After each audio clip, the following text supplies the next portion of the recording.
Empezando. Bueno, les pido que pongan su micrófono en silencio para que pueda haber un mejor sonido en la grabación. Pues primero que nada agradecerles el que se hayan levantado temprano y estén aquí en este breve seminario sobre fenomenología y terapia gestal. Este seminario se hace en función de celebrar nuestro 7º aniversario de AFIN, que es la asociación que yo dirijo, que es la Asociación de Psicoterapia Humanista Integrativa del Noroeste. En estos 7 años hemos tenido muchas formaciones, hemos colaborado con muchos institutos a lo largo de diferentes ciudades y países, entonces la verdad es que yo me siento muy contento con todas las cosas que han pasado y también agradecido con ustedes porque muchas de las personas que están ahorita pues han participado en nuestras formaciones. Entonces les agradezco mucho y espero que este seminario pues sea una buena celebración para todos y para que nos demos cuenta que hay muchas más posibilidades de reflexión, de aprendizaje y de crecimiento. El día de hoy vamos a platicar sobre el tema de la fenomenología, cómo la fenomenología aparece en la terapia. Entonces, algo súper importante yo me acuerdo cuando yo estudiaba y que me dieron la clase de fenomenología, me decían la fenomenología es el lenguaje corporal del paciente. Me parece que fue algo bastante burdo, ¿no? Porque la fenomenología es un método de la ciencia muy complejo. Entonces, me gustaría de manera humilde, ¿no? Porque creo que tampoco es que sea tan fácil de explicar ni que yo sepa todo sobre fenomenología, pero sí de manera humilde presentarles la perspectiva que yo tengo sobre ciertos elementos de la fenomenología aplicados o incluidos en el trabajo de la terapia, principalmente en el enfoque de la terapia gestal. Les agradecería que si tienen preguntas o dudas, las vayan escribiendo en el chat. Finalmente, al concluir la charla, también voy a abrir un espacio para que puedan preguntar a micrófono abierto, pero creo que puede ser prudente a lo largo del proceso que lo vayan haciendo a través del chat, ¿ok? Entonces, bueno, pues vamos a iniciar. Aquí la fenomenología es un tema realmente interesante en el sentido de que va a haber muchos aspectos, va a haber muchos elementos que nosotros vamos a ubicar como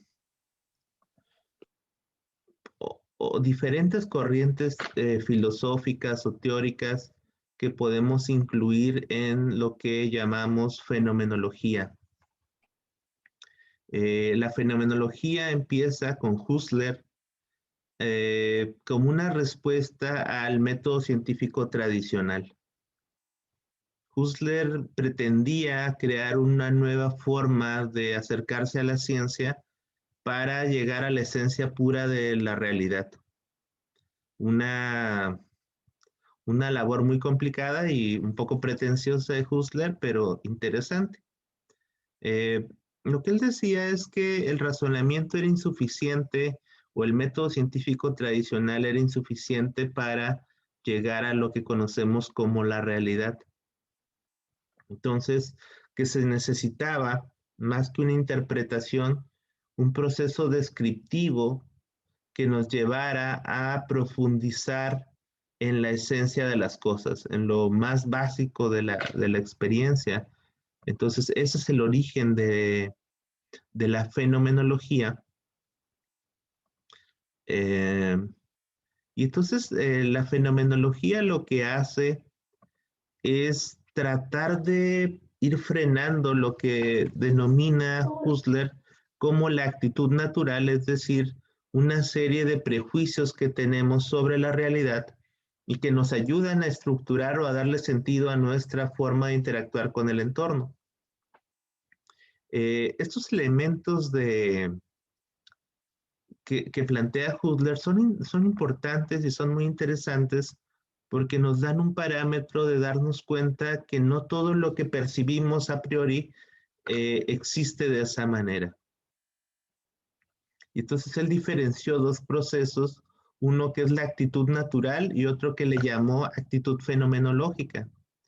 La actitud natural es decir, la primera percepción que la persona tiene para construir o dar significados a la realidad. En ese sentido, el problema de la actitud natural es que está cargada de muchos prejuicios.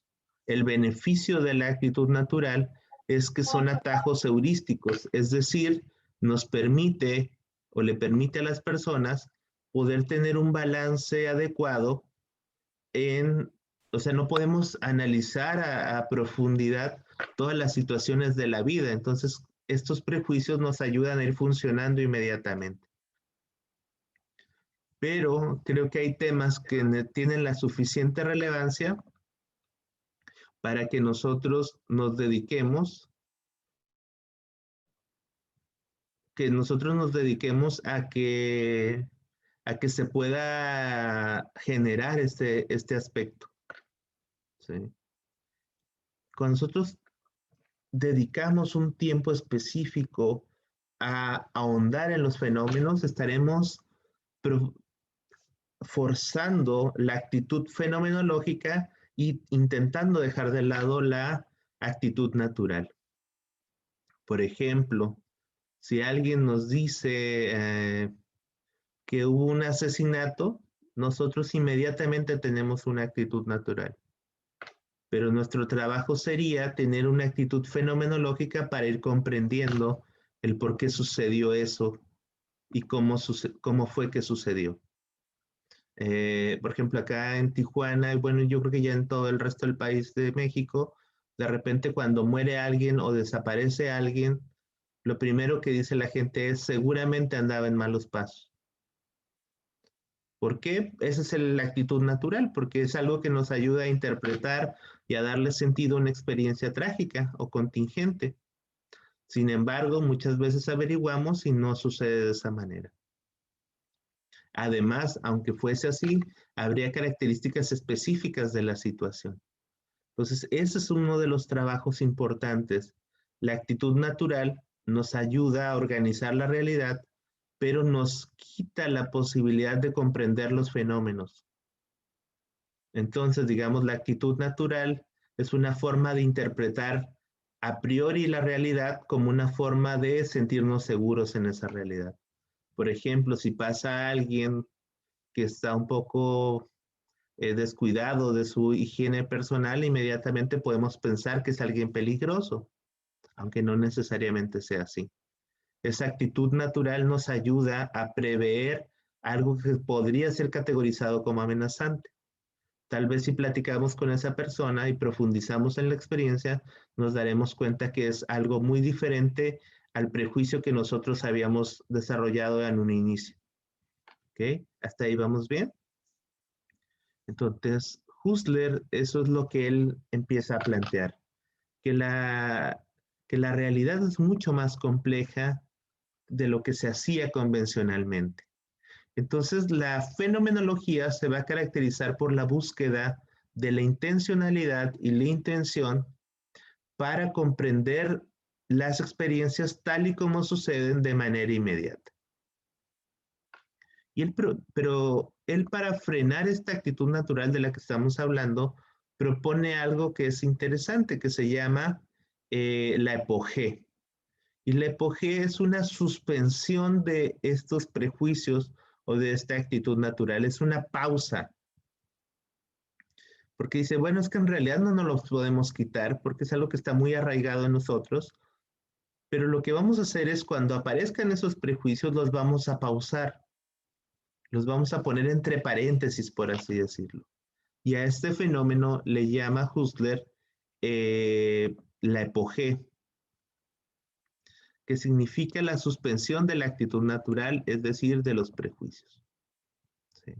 Hasta aquí vamos bien, va quedando claro cómo se va generando la fenomenología y cuáles son las dos actitudes que propone Husserl, una que se llama la actitud natural, que ahorita la vamos a explicar más a detalle, y el otro que se llama la actitud fenomenológica. ¿Cómo trabajamos esto en la terapia? Bueno, cuando un paciente llega, nosotros tenemos una serie de interpretaciones y de prejuicios acerca del paciente, incluso desde cómo llega, cómo camina, cómo saluda, etcétera, etcétera. ¿Sí? Incluso las teorías que nosotros hemos estudiado en psicología, en la universidad o a través de otros cursos, nos damos cuenta que son también una serie de prejuicios, porque sí nos hablan de la realidad, pero no nos hablan de la realidad específica que está frente a nosotros, sino son generalizaciones que se hacen a partir de una serie de experiencias de algunos autores o a través de una serie de estudios, pero en realidad no nos hablan del fenómeno que está frente a nosotros. Entonces, en ese sentido, lo que nosotros necesitamos trabajar cuando estamos dando terapia es darnos cuenta cuáles son nuestros prejuicios y en qué punto está prevaleciendo la actitud natural sobre la actitud fenomenológica. Por ejemplo, a mí me incomoda cuando la gente dice, es que los adictos, y es que, Francisco, dime cómo son los adictos. Y yo digo, pues no es que no son los adictos, son personas que tienen una dependencia a una sustancia y cada persona es singular, es diferente. Obviamente yo sí te puedo decir, bueno, hay fenómenos generalizados que la teoría nos dice o la experiencia nos dice, pero que de todos modos, aunque estén generalizados, tenemos que corroborar cómo sucede en el paciente y si sucede o no sucede. ¿Okay? Entonces, toda la teoría que tengo es importante porque me va a ayudar a organizar la realidad, pero en muchos momentos tengo que pausar esa teoría y esos prejuicios y tratar de dar paso a la actitud fenomenológica para comprender la experiencia singular que tengo con ese paciente. ¿Hasta ahí vamos bien? Porque si no, lo que sucede es que nos volvemos prejuiciosos profesionales. Y entonces damos una serie de prejuicios al paciente. Y eso es casi como decirle qué tiene que hacer, porque lo estamos limitando a una serie de categorías estereotipadas y no estamos ayudando a profundizar en la experiencia contemporánea, es decir, lo que va sucediendo en ese momento. ¿Ok? Entonces, ese es uno de los orígenes de la fenomenología. Entonces, recordando, ahorita vamos a hablar de dos fenómenos, que es la intencionalidad y la intención. ¿Sí? La intencionalidad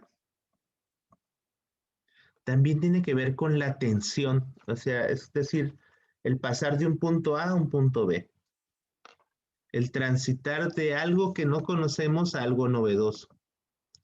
Entonces, cuando hablamos de intencionalidad, tiene que ver con la tensión entre lo novedoso y lo conocido.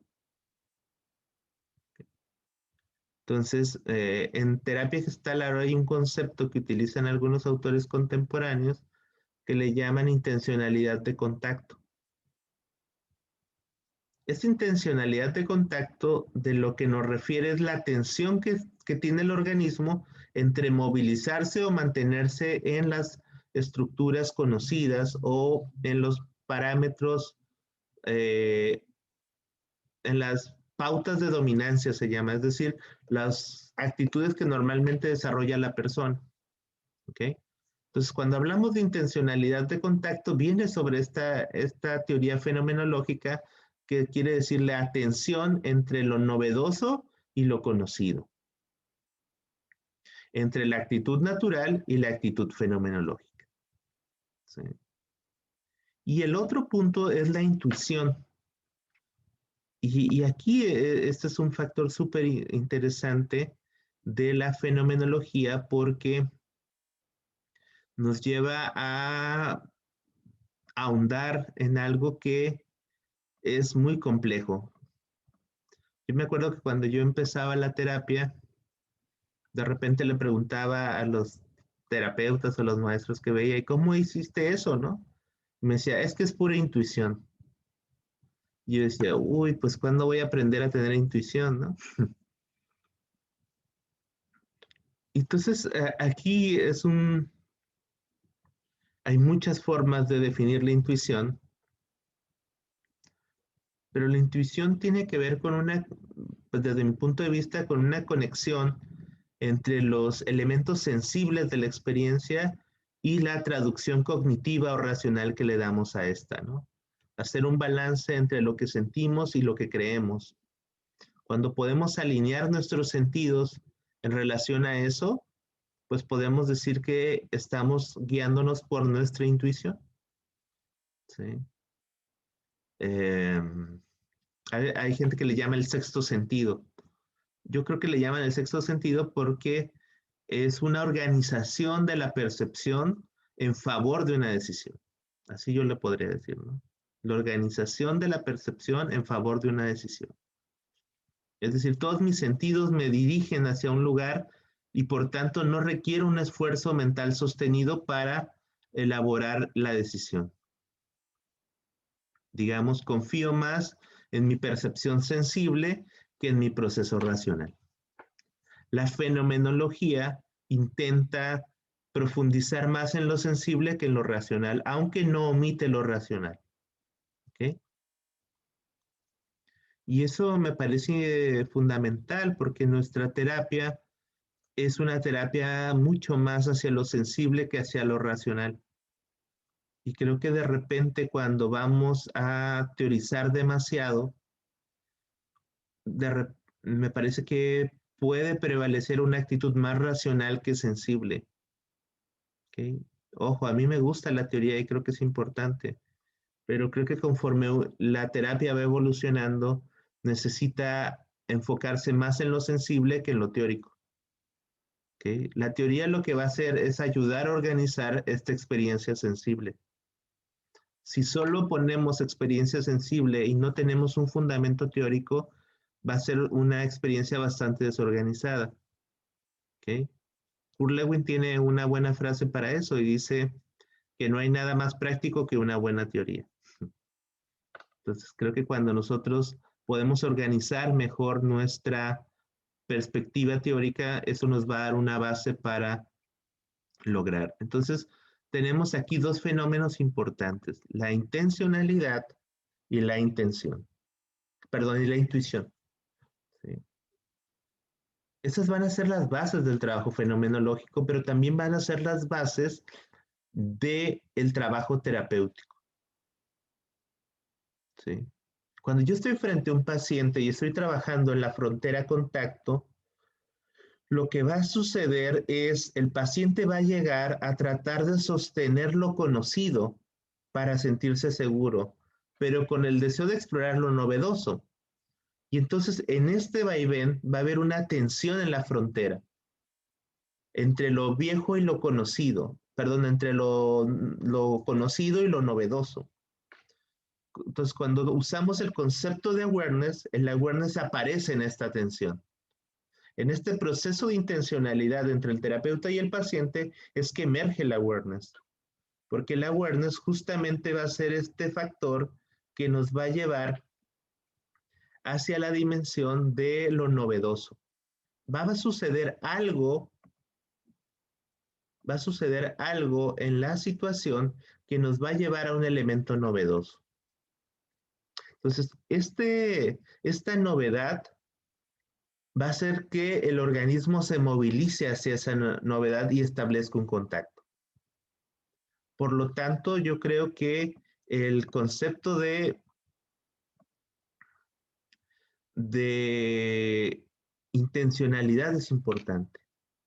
Ahora, en relación a lo otro, que es la intuición, yo creo que entre más presencia tengamos en el trabajo terapéutico, en la frontera contacto o en el espacio relacional, creo que lograremos que haya una experiencia sensible más rica, con más variantes, con más matices, y que eso nos va a permitir que podamos tener un mejor funcionamiento y una mejor comprensión de la experiencia tal y como sucede con el paciente.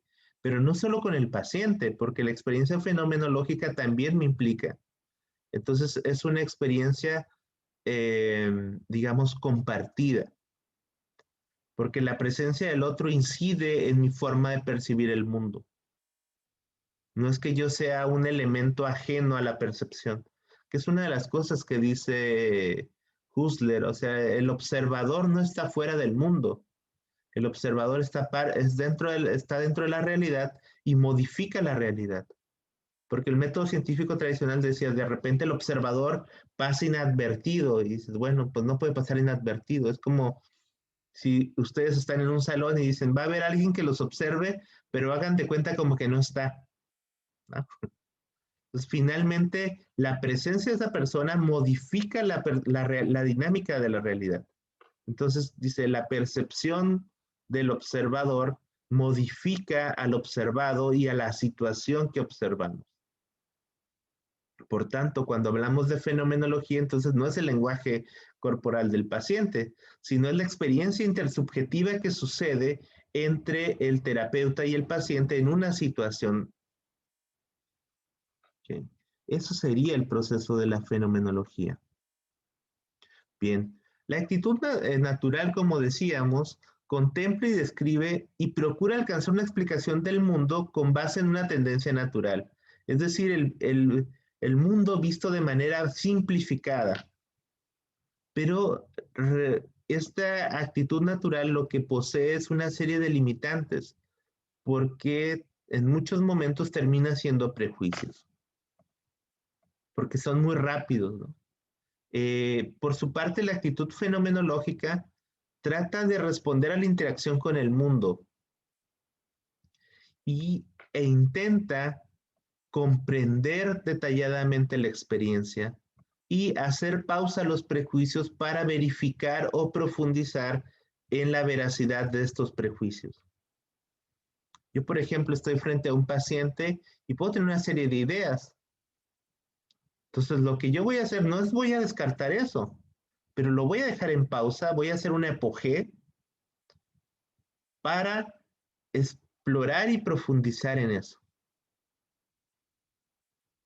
Yo me puedo imaginar que su papá es alguien insensible. Entonces, si yo tengo esa idea, le voy a preguntar, cuéntame sobre tu papá, para ver si esta idea que surge en mi cabeza tiene sentido a partir de la experiencia y la comprensión que tiene el paciente.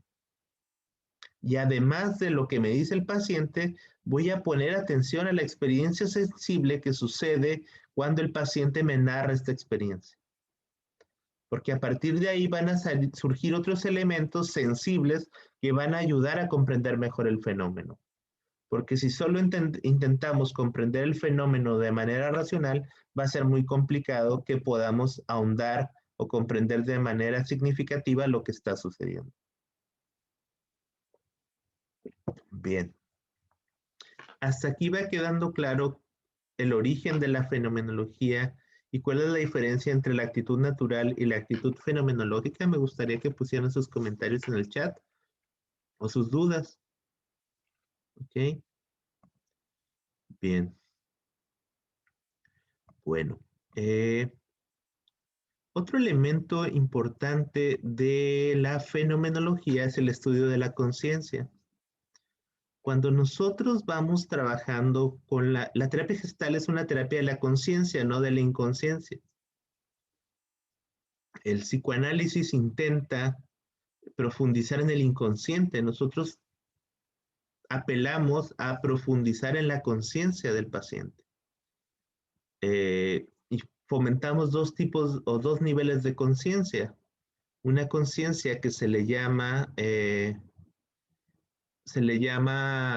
awareness, que es una conciencia inmediata, y otra que se llama consciousness, que es una conciencia reflexiva. Entonces, esta diferenciación entre la conciencia inmediata y la conciencia reflexiva va a ser la base para poder crear un sentido de la realidad. Por eso es que cuando el paciente llega y nos habla y nos habla y nos habla y nos habla y nosotros solo replicamos o rebotamos sobre lo que va hablando, normalmente termina la sesión y le preguntas al paciente, ¿y cómo te quedas, no? ¿Cómo te vas de la sesión? Y dice, igual. Solo me desahogué. Eso que nos hace saber que no hicimos un buen trabajo en la terapia, que no hicimos un trabajo fenomenológico, porque solo nos quedamos con el pasado y con la percepción que el paciente tuvo, pero no profundizamos en elementos novedosos. No ayudamos a comprender al paciente y que esa comprensión le diera una significancia distinta al paciente o una percepción distinta al paciente. Por eso es que en terapia gestal a veces hablamos de trabajar sobre el contenido y trabajar sobre el proceso. Si nosotros solo trabajamos sobre el proceso, vamos a hacer un trabajo más fenomenológico. Si solo trabajamos sobre el contenido, realmente el nivel de conciencia del paciente difícilmente se va a ampliar. ¿Okay? Entonces, la actitud fenomenológica nos va a ayudar mucho a poder profundizar en la empatía, en la compasión, pero sobre todo en algo que se llama la experiencia intersubjetiva. Es decir, cómo el paciente influye en mí y cómo yo influyo en él. Y cómo esta interdependencia que tenemos construye una forma de entender la realidad. Eh, lo estoy grabando y después se los puedo hacer llegar. Ok, pero a veces ténganme paciencia porque estoy muy ocupado, entonces si me escriben, a veces tardo días porque no tengo mucho tiempo disponible para contestar inmediatamente, pero buscaré la manera de hacerles llegar el video. O lo subiré al grupo que nosotros tenemos en Facebook que se llama Terapia Gestal Relacional. Yo creo que ahí lo voy a subir. Si no están en ese grupo, pues igual se pueden integrar. ¿Sí? Ahorita les mando la liga al final si quieren. Em, entonces, la fenomenología nos va a llevar a ese punto. Yo de repente cuando escucho a algunos terapeutas, parecería que la fenomenología es algo súper, que solo alguna gente lo puede entender, ¿no? Yo creo que en realidad la fenomenología sí es un tema complejo, pero creo que lo podemos ir aterrizando de manera muy amigable para que se forme parte de nuestra forma de hacer terapia, ¿sí? No es algo tan complicado, ¿no? En el sentido de, pues obviamente tiene una complejidad y es importante no caer en simplificar demasiado, pero creo que tampoco lo podemos poner en una dimensión que es inalcanzable, ¿no?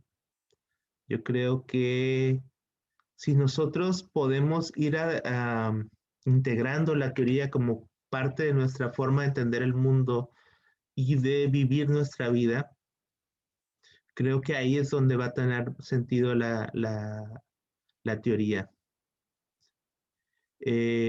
Regresando al tema de la conciencia, decía, en terapia gestal trabajaremos con estas dos dimensiones, una conciencia inmediata y una conciencia reflexiva.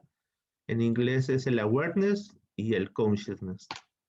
Pues esta diferenciación es importante porque a veces la gente dice, bueno, es que en terapia gestal todo es el aquí y el ahora y todo tiene que ser muy intenso. Y en realidad no sucede así porque la conciencia puede tener muchos niveles y muchas intensidades. Eh, y también luego la gente piensa que en terapia gestal no hay un proceso cognitivo, y claro que lo hay, pues no somos ranas, ¿no? O sea, somos seres humanos y obviamente entran los procesos reflexivos. Incluso habrá sesiones que sean muy reflexivas, habrá sesiones que sean muy sensoriales. Lo ideal es que podamos ir integrando y haciendo un balance entre los diferentes niveles de conciencia, tanto en lo somático como en lo cognitivo, como en lo afectivo. ¿Okay? Incluso en lo motor, ¿no? Es decir, en cómo se mueve el cuerpo en relación a esto.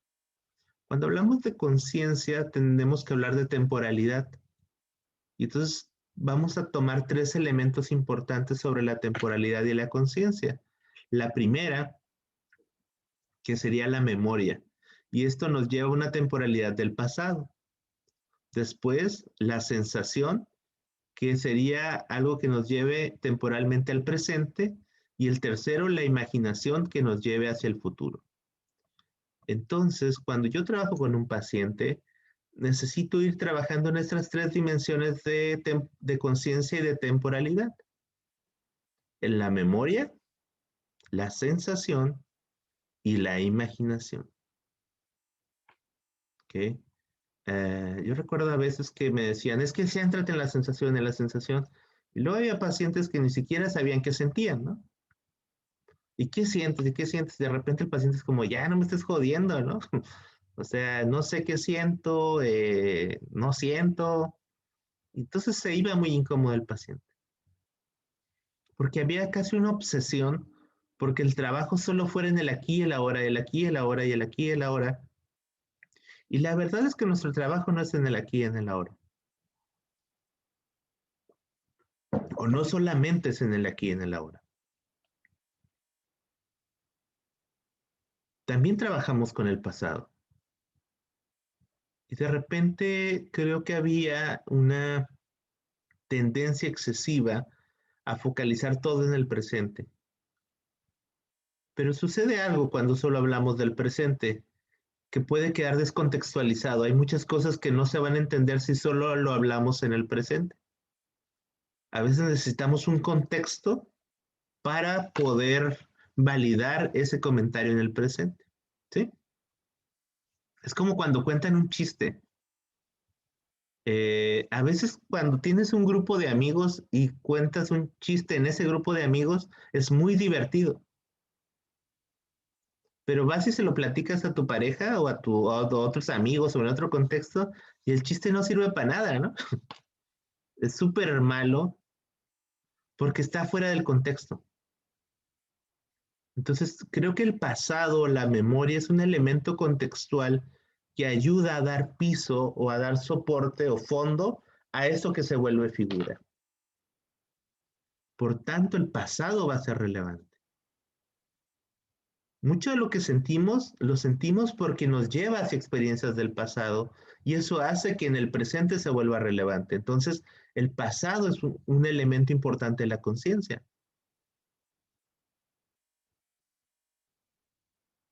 Entonces, cuando nosotros trabajamos en terapia de una manera fenomenológica, necesitamos respetar el lugar que tiene el pasado en el trabajo terapéutico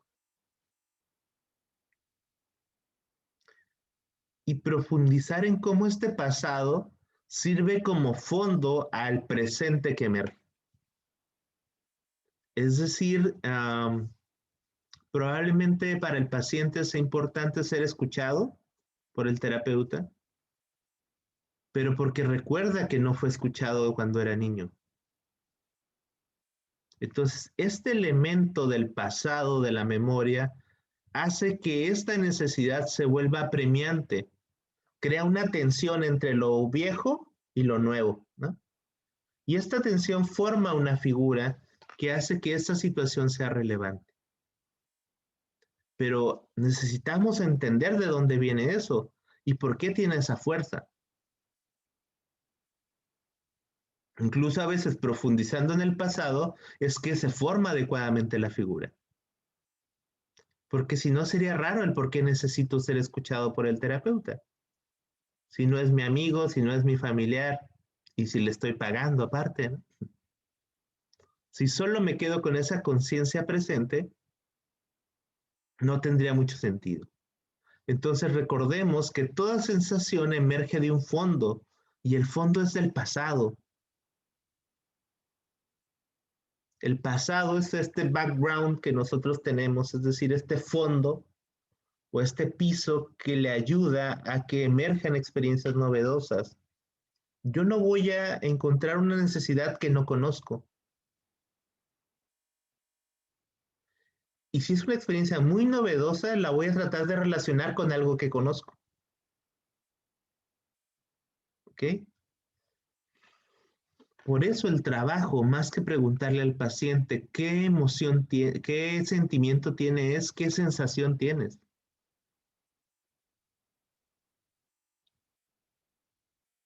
Porque a veces, luego hay terapeutas que hacen esta pregunta más rara. ¿Y qué necesitas? Y yo creo que si el paciente supiera qué necesita, pues no estaría en terapia. probablemente ya estaría haciendo algo al respecto. Entonces es una pregunta bastante necia, descontextualizada. Yo creo que a veces en algunos contextos aplica bien, pero la mayoría de las veces que preguntamos, ¿y qué necesitas? Pues el paciente no sabe. Si no sabe lo que siente, pues menos lo que necesita. Pero lo que sí puede identificar es qué sensación le produce la experiencia presente. Y a veces también tendrá dificultades para eso. Y cuando no identifique la sensación presente, podemos ir hacia cómo aprendió a relacionarse. Porque muy probablemente el sistema de crianza o el aprendizaje que tuvo ha limitado su capacidad sensible. ¿Ok?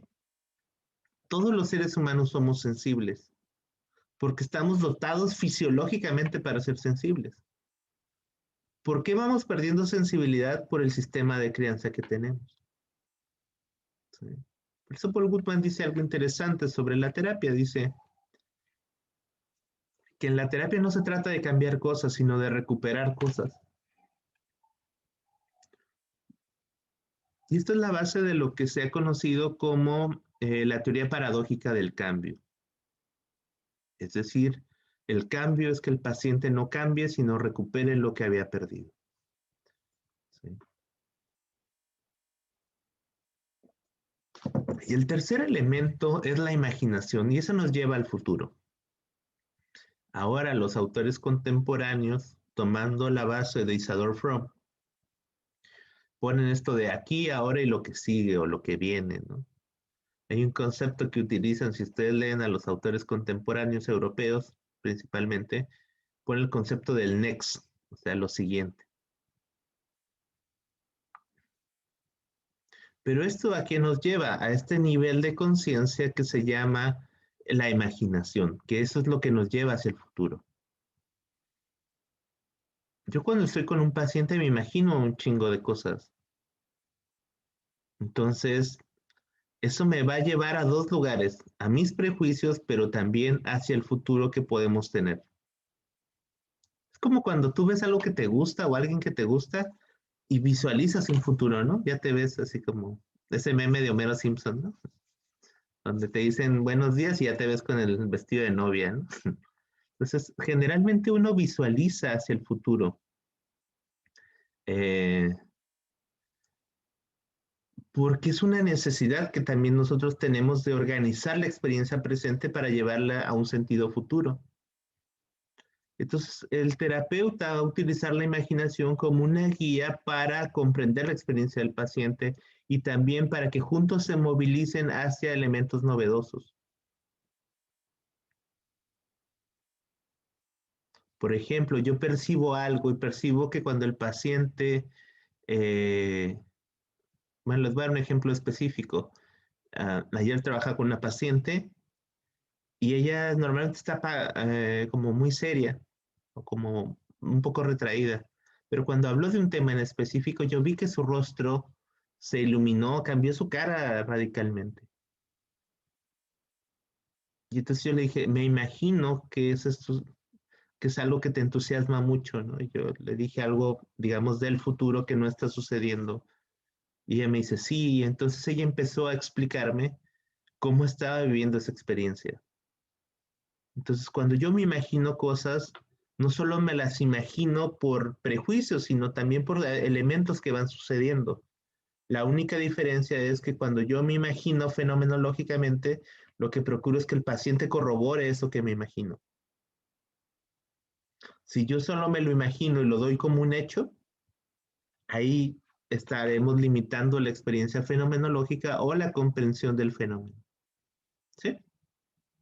Ok, hasta aquí vamos bien. Me gustaría que escribieran sus dudas o comentarios al respecto ahí en el chat, si tienen alguna duda o comentario de lo que vamos hablando hasta ahora.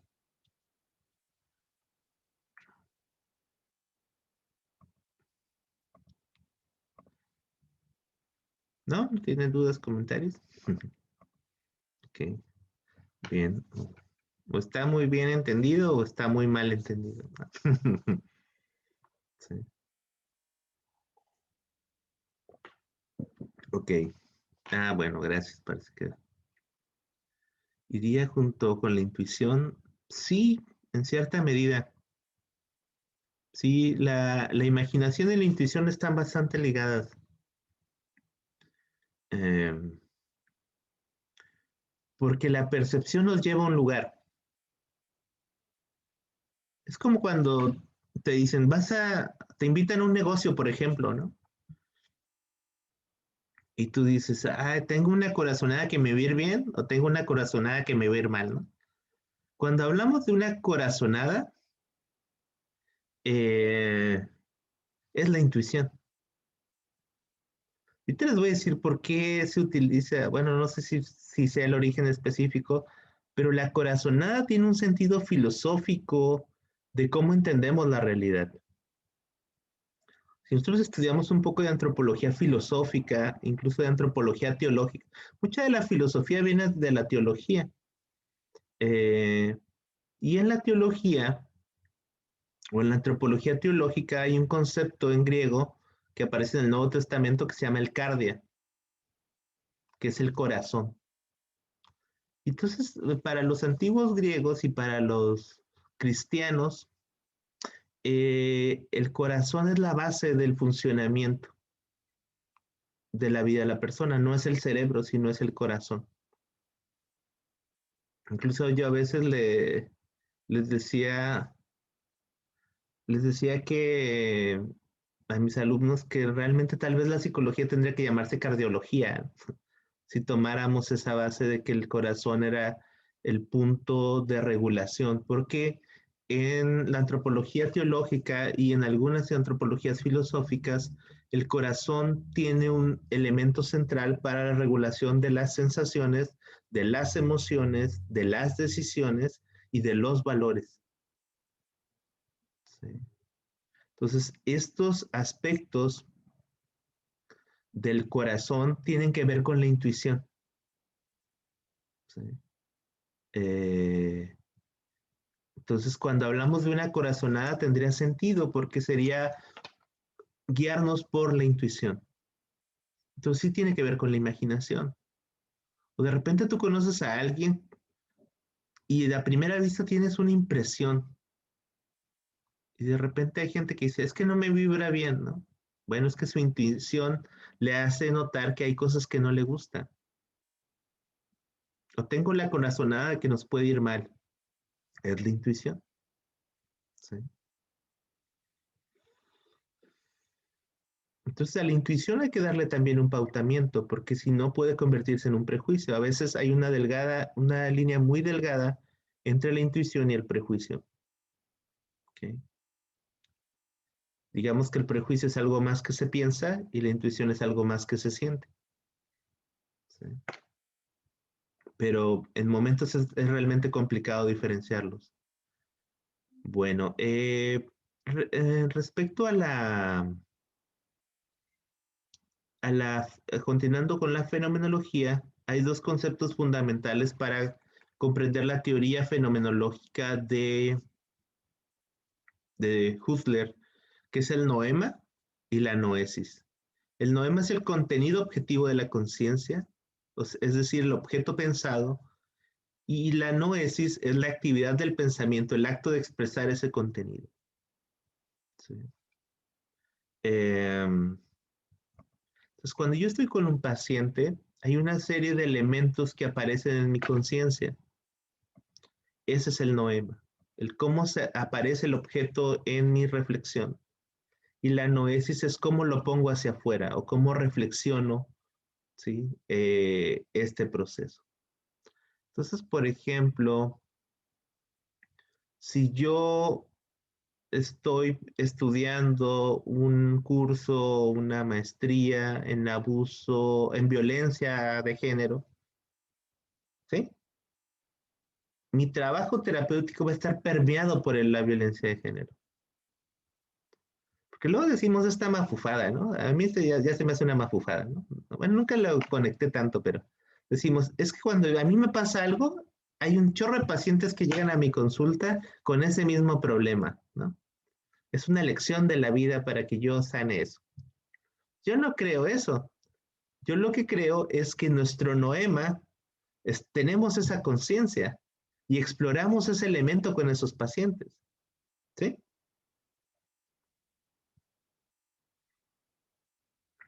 Que si no tuviéramos ese elemento de conciencia, no exploraríamos ese tema y no nos daríamos cuenta que esos pacientes también han pasado por esos temas. ¿Sí me explico? Porque yo me acuerdo que lo he escuchado de mucha gente, es que la vida me mandó esta lección, ¿no? Cuando tengo problemas de pareja, llegan un montón de pacientes con problemas de pareja. ¿No será que tú estás sesgando tu intervención porque eso es lo que está en tu conciencia? Yo les pongo un ejemplo que tal vez es burdo, pero es como cuando te gusta a alguien y esa persona tiene un tipo de carro, ¿no?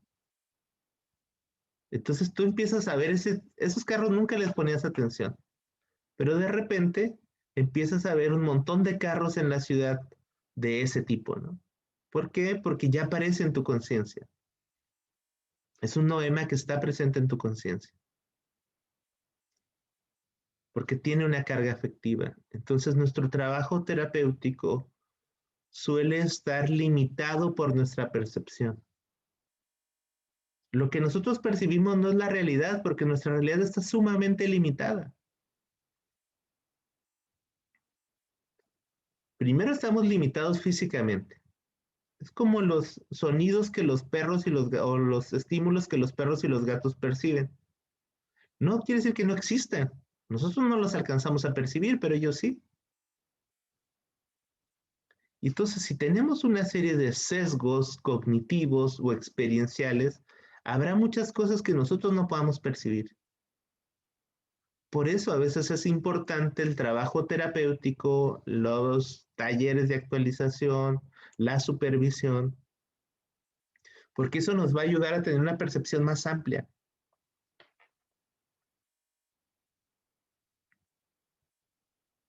¿Sí? Porque entre más fondo experiencial tengamos, pero a veces no solo nos sirve eso, nos sirve irnos al campo, nos sirve ponernos a caminar, a hacer ejercicio, porque todos esos elementos abren una serie de experiencias que nos hacen a veces estar más disponibles para percibir una realidad más compleja. Entre menos estímulos tengamos, más sesgada va a ser nuestra percepción. Dicen, quien solo tiene un martillo a todo le ve cara de clavo, ¿no? De repente yo me encuentro con colegas de todo el mundo está deprimido.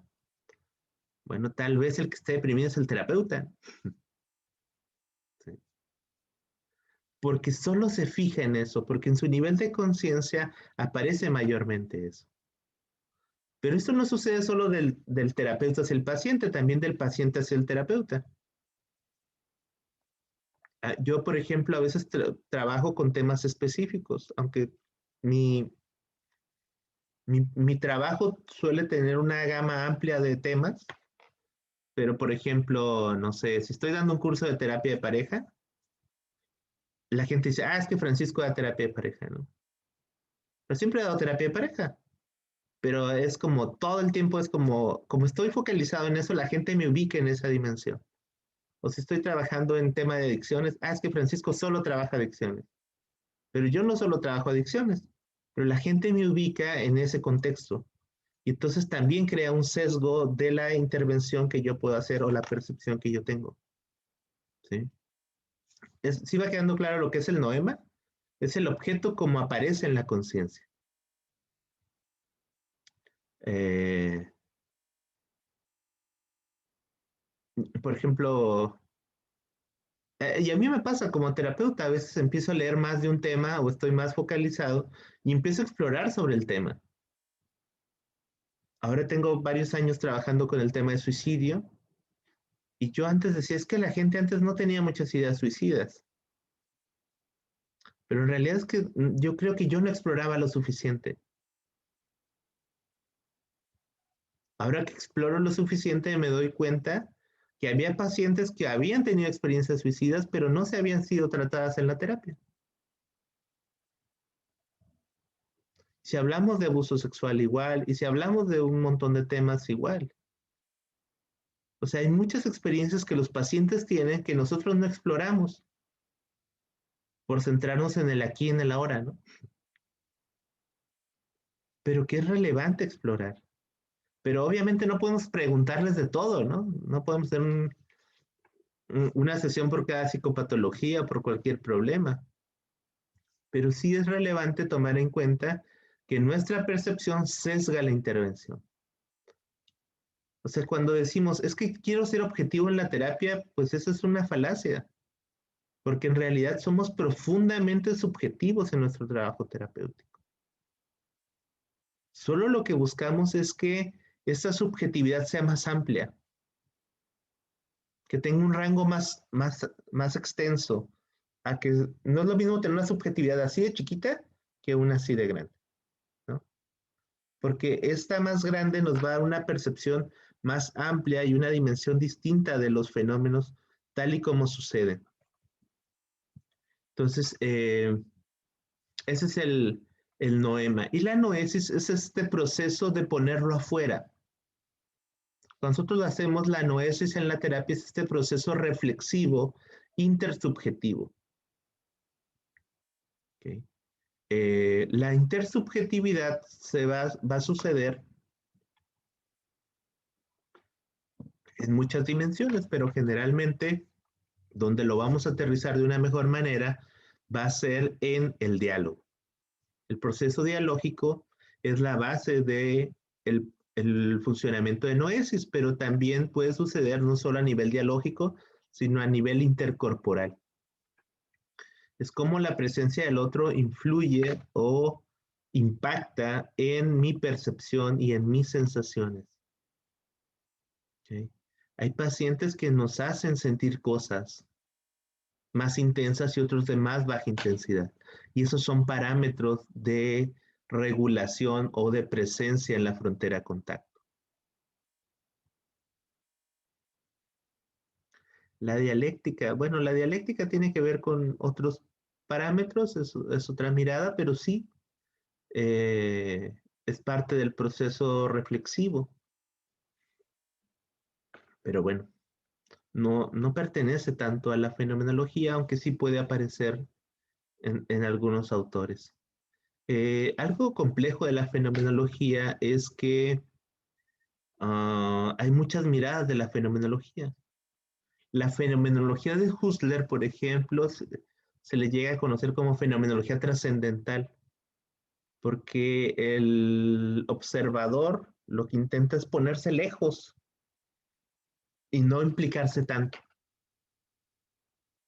¿Sí?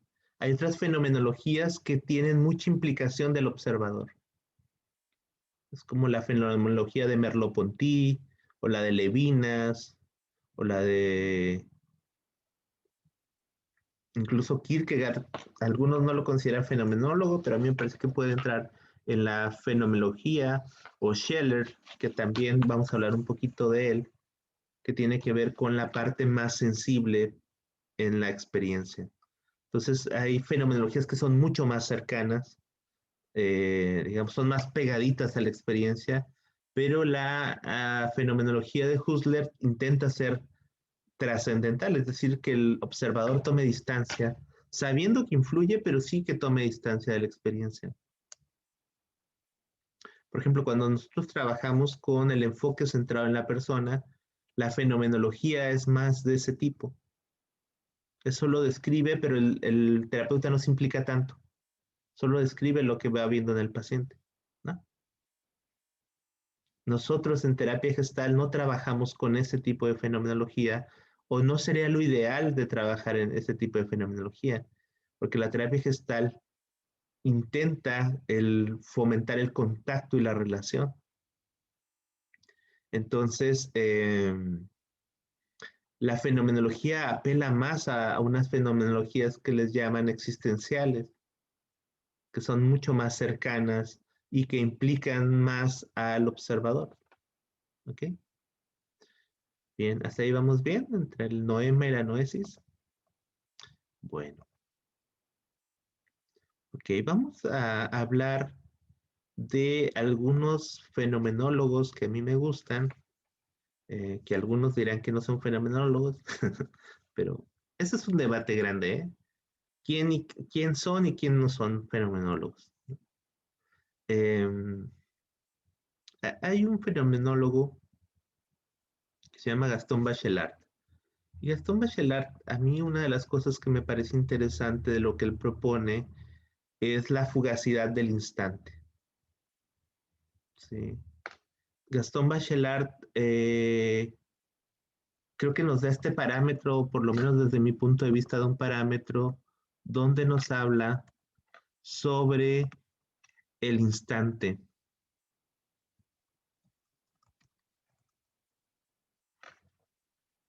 y sobre la poética. Y entonces creo que son dos elementos que realmente son valiosos para reflexionar sobre la realidad.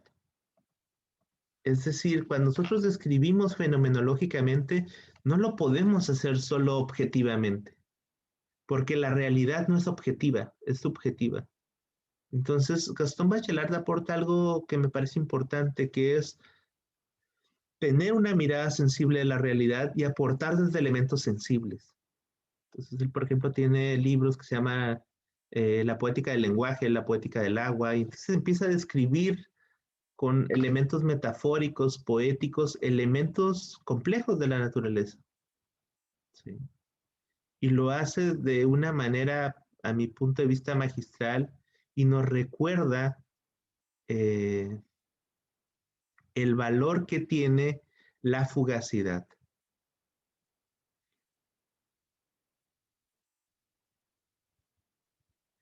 Eh, por ejemplo, aquí tiene una frase que a mí me parece muy linda. Dice, la primera tarea del poeta es desanclar en nosotros una materia que quiere soñar. ¿Sí? Es decir, Gastón Bachelard a lo que nos lleva es a recuperar la capacidad sensible para encontrar un nuevo sentido a la realidad. ¿Sí?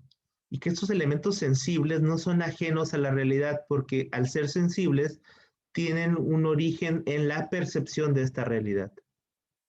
Y al utilizar un lenguaje no convencional, lo que nos permite es tener una mirada mucho más amplia de esta realidad que a veces queremos encasillar en palabras muy objetivas.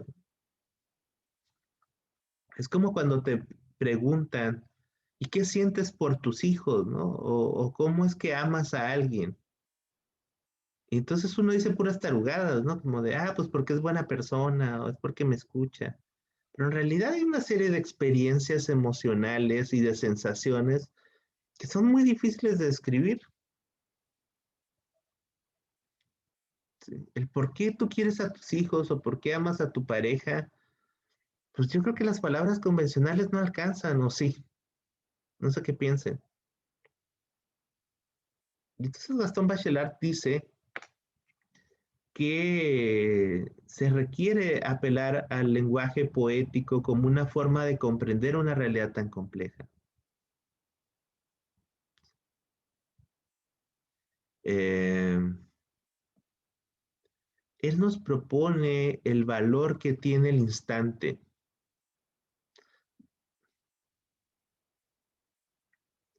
El instante es un elemento muy poderoso en la fenomenología de Gastón Bachelard. Entonces, si nosotros estamos tan obsesionados con el aquí y el ahora, creo que la palabra adecuada sería el instante, la terapia del instante, ¿no? Porque el terapeuta gestal con lo que trabaja son con instantes. Yo a veces les digo a mis alumnos o a mis pacientes incluso, la terapia son como fotografías de lo que va sucediendo. Porque en cuanto tomo la foto ya pasó ese instante. Y a veces trabajamos con con esta posibilidad de reflexionar sobre el instante. ¿Sí? Entonces, digamos que cuando hablamos del awareness, el awareness es ese instante y el consciousness es el saldo de ese instante, ¿no? La reflexión que se produce a partir de ese instante. Esa es la terapia. Entonces me parece importante lo que propone Gastón Bachelard. Otro fenomenólogo que a mí me parece interesante y valioso su aportación es Max Scheler. Y Scheler de lo que nos habla es sobre el corazón. Su fenomenología habla sobre el corazón. Hay quien dice que está medio romantizado, ¿no? Hay filósofos que no les gusta mucho esa perspectiva. Sí. Eh, pero de lo que nos habla Max Scheler es sobre la ética y los valores. Uh, la ética y los valores, dice Max Scheler, tienen su origen en la capacidad sensible de los seres humanos. ¿Sí? Y, y sucede que todo fenómeno aparece cuando pasa a través del corazón. Es lo que le llaman la fenomenología del ordo amoris, es decir, de la capacidad de amar. O sea, cuando yo puedo ser sensible y puedo tener una intencionalidad a través de estas sensaciones que me produce la presencia del otro, puedo direccionar una forma o una actitud ética frente a la persona. Pero esa actitud ética siempre estará ligada a un elemento sensible. Ahora cuando hablamos, ahora en terapia gestal se puso de moda hablar sobre la estética. Pues es lo que decía Max Scheler. La estética es esta dimensión sensible que nos ayuda a organizar nuestra forma de entender la realidad y la actitud con la que nos presentamos ante esta realidad. Entonces, habrá personas que afuera nos caigan mal, pero ya que están en el consultorio y entramos en este ordo amoris, en esta capacidad de amar al paciente, de escucharlo, de comprenderlo, de ser compasivo, cambia totalmente la experiencia. Incluso tal vez puedas estar frente a alguien que hace cosas que para ti son repugnantes, pero cuando estás frente a esa persona, en ese nivel sensible, dejan de ser repugnantes porque comprendes la dimensión en las que aparecen, el contexto en el que surgen. ¿Me explico? Es como también a veces las personas preguntan que si los terapeutas nos enamoramos de los pacientes. Y es una posibilidad, pero generalmente a mí nunca me ha sucedido y creo en algo, porque creo que las pacientes, por muy guapas que sean, la terapia toma una dimensión distinta, donde difícilmente lo erótico toma un papel relevante. Y si sucede, será fugazmente. ¿Cuándo creo que puede suceder esto? Cuando el terapeuta deja de tener esta capacidad sensible frente al ser humano y se pone desde un lugar más lejos solo a objetivar a la otra persona. Creo que desde ahí puede ser más fácil que entremos en esta dimensión del enamoramiento, ¿no? O del deseo hacia el paciente.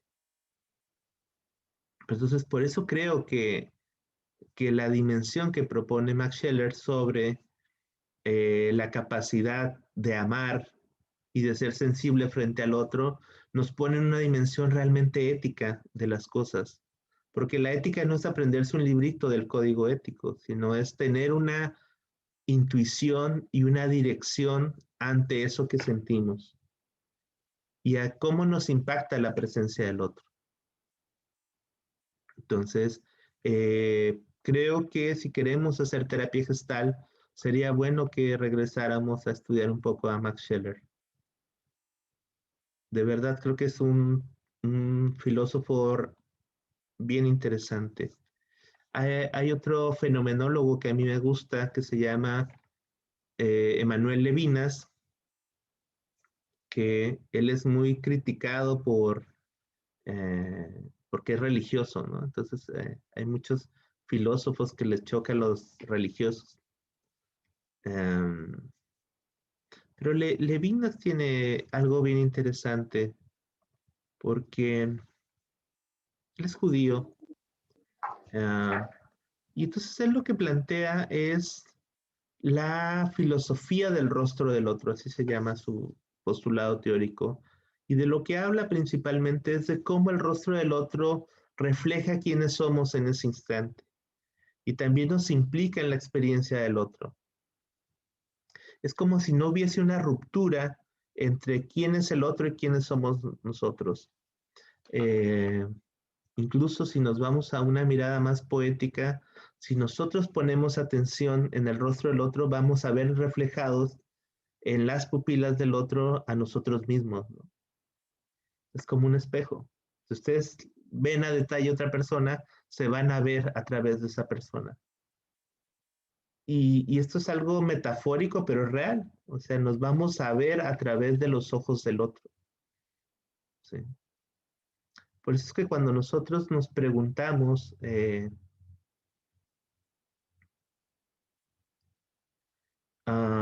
nos preguntamos sobre aspectos relacionados a,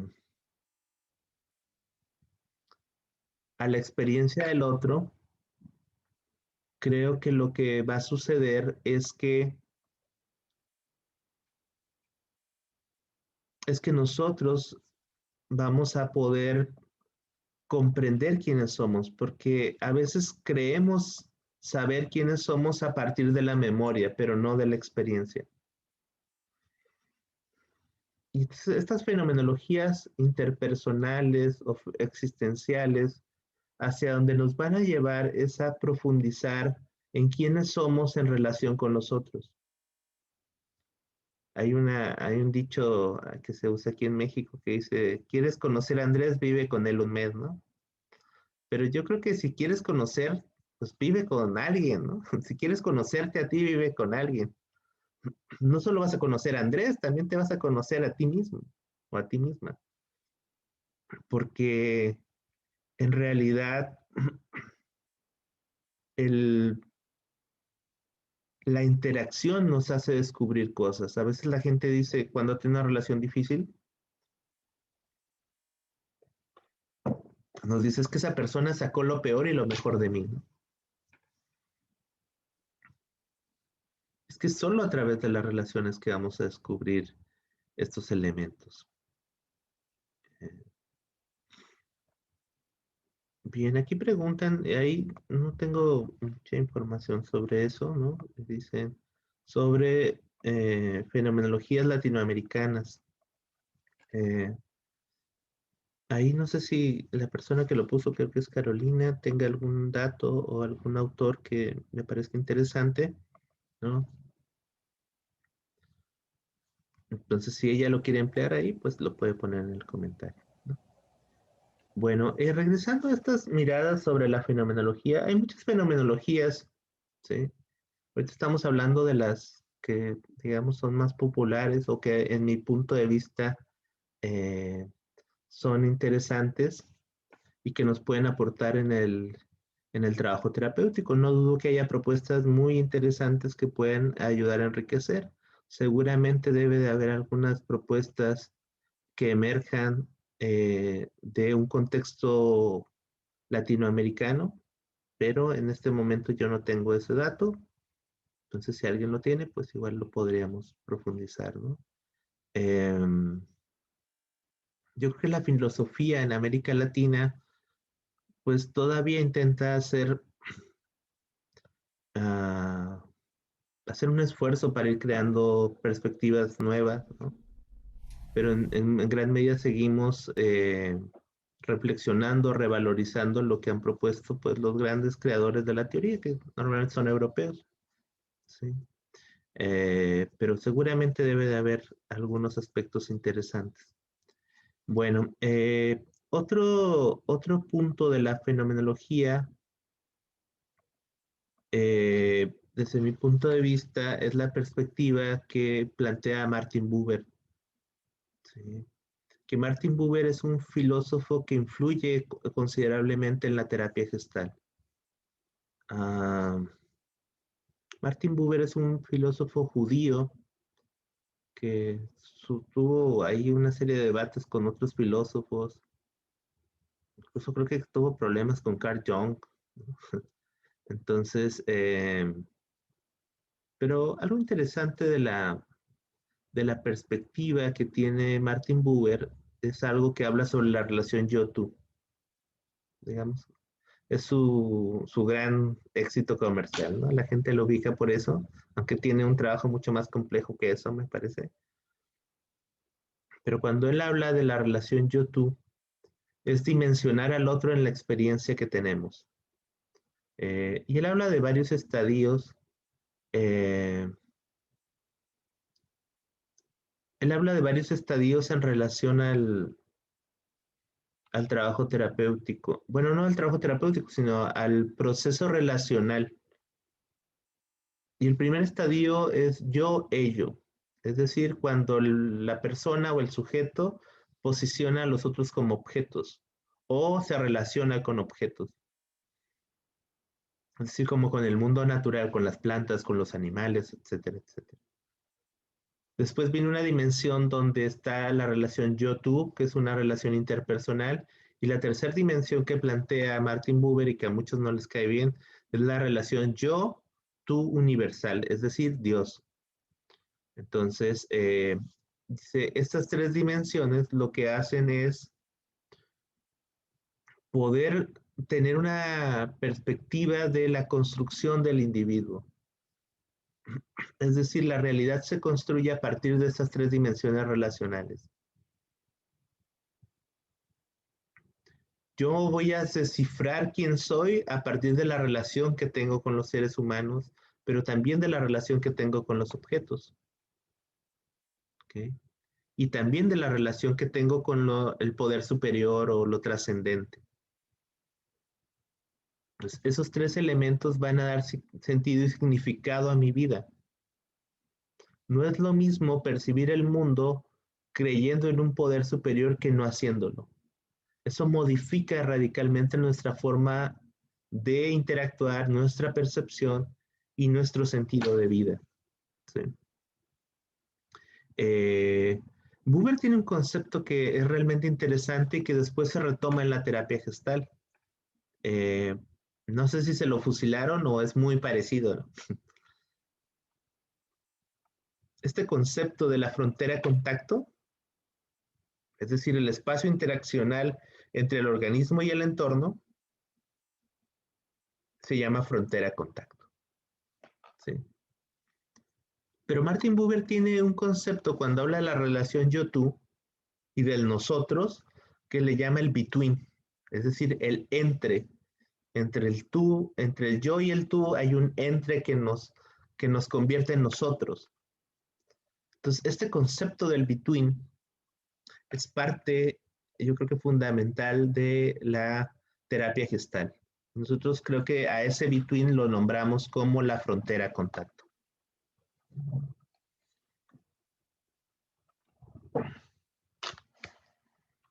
¿Okay? Bueno, finalmente me gustaría cerrar sobre un fenomenólogo que a mí me parece que es interesante, que se llama Soren Kierkegaard. Y también es un filósofo de esta escuela que se llamaba la alta crítica, ¿no? O que se le ha denominado así la alta crítica. Porque él era un pastor protestante danés que empezó a reflexionar sobre la existencia.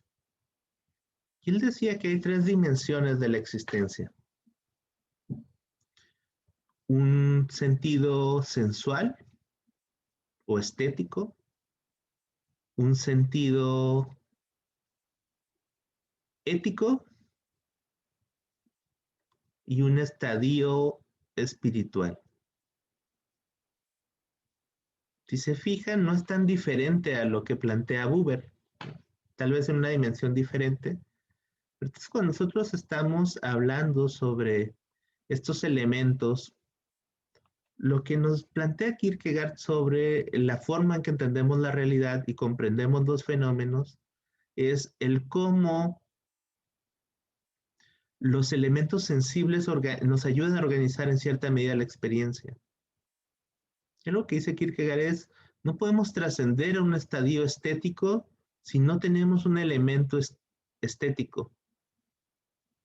Es decir, el elemento sensual es fundamental. La terapia gestal es una terapia sensual.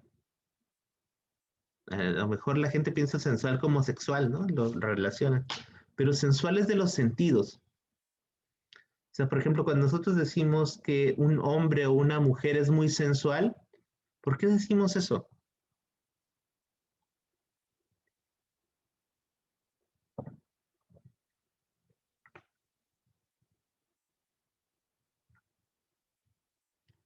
Porque produce algo en nuestros sentidos. No, no, no. O sea, alguien es sensual porque produce algo en nuestros sentidos. Ese es realmente el concepto. Que generalmente son sentidos más relacionados al impulso sexual, pero en realidad alguien sensual, porque alguien sensual puede que sea que alguien que ni te guste, pero te produce algo, ¿no? O sea, hay personas que no pasan desapercibidas, que aparecen frente a nosotros y aunque no sean nuestro estereotipo de belleza, producen algo en nuestra respuesta corporal. Entonces, digamos que esas personas que nosotros denominamos como sensuales es porque despiertan nuestros sentidos, ¿sí? Entonces, en este sentido, Kierkegaard habla sobre esta capacidad que tenemos los seres humanos de estar en este estadio sensual o estético, es decir, a desarrollar nuestra capacidad sensible. Cuando yo digo esto, la terapia gestal en gran medida es una terapia sensual, porque apela a los sentidos. El terapeuta no solo se enfoca en lo que el paciente dice, sino en cómo se siente frente a ese paciente, en qué experiencias sensibles se producen en el paciente y se producen en el terapeuta, y en qué de esas experiencias son compartidas y cuáles son distintas. ¿Me explico? A veces es necesario que sean iguales para sentar la base, que le llamaríamos un proceso de confluencia. Pero después tenemos que diferenciarnos para poder establecer un proceso de contacto. ¿Okay? Entonces, cuando nosotros tenemos esta capacidad sensible, podemos comprender la realidad de una manera distinta y tener una actitud ética distinta frente al paciente.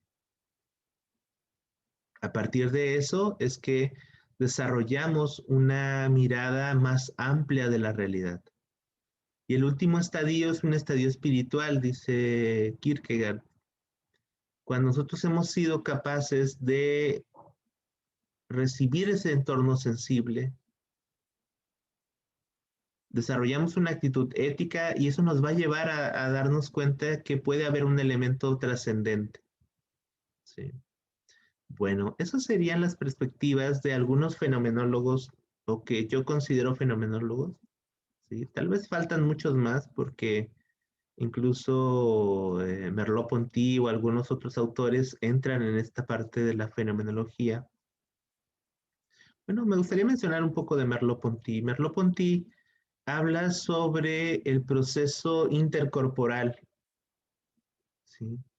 Él dice, bueno, la fenomenología tiene que ver con un proceso donde los cuerpos interactúan. Y él dice que el espacio entre los cuerpos es lo que les da la libertad de movimiento y les da un sentido a la realidad. Entre más espacio haya, más movimiento y más libertad va a existir. Cuando el espacio está reducido, el movimiento se va a restringir. ¿Sí? Él al final de su obra, él murió bastante joven y era un filósofo brillante. Entonces no pudo desarrollar muchos de sus conceptos, pero uno de los conceptos que dejó al final en su obra se llama la filosofía del quiasma o del quiasmo. El quiasmo es un proceso que hacen las células de interconectividad. Y entonces de lo que se trata el quiasmo es de esta interdependencia que hay entre las personas para dar sentido a la realidad. ¿Sí? Entonces, igual yo relaciono mucho este concepto del quiasmo con el self. Es decir, cómo esta interdependencia crea un sentido. Dice Merleau-Ponty que cuando la persona no tiene otra mirada, vive en opacidad, es decir, está como nublada de la realidad. Pero a veces, al punto de interactuar con otra persona, esta interacción abre lo que Merleau-Ponty le llama el horizonte próximo, es decir, una tercera mirada que abre un horizonte hacia el futuro. Entonces, yo creo que la terapia justo es eso. Es tanto el terapeuta como el paciente llegan con cierto nivel de opacidad, porque el terapeuta no conoce al paciente y el paciente hay muchas cosas que no conoce del terapeuta, pero tampoco logra percibir de la realidad. Entonces, el terapeuta le presta sus lentes al paciente para que vea otros aspectos del entorno que no ha visto. Incluso se sitúa en el momento presente para que exploren juntos nuevas realidades que ambos no han visto, no han vivido. ¿Sí? Merleau-Ponty tiene una buena alegoría para esto y dice, bueno, el filósofo no es alguien, no es un observador inafectado, como proponía el método científico tradicional. Dice, el fenomenólogo o el filósofo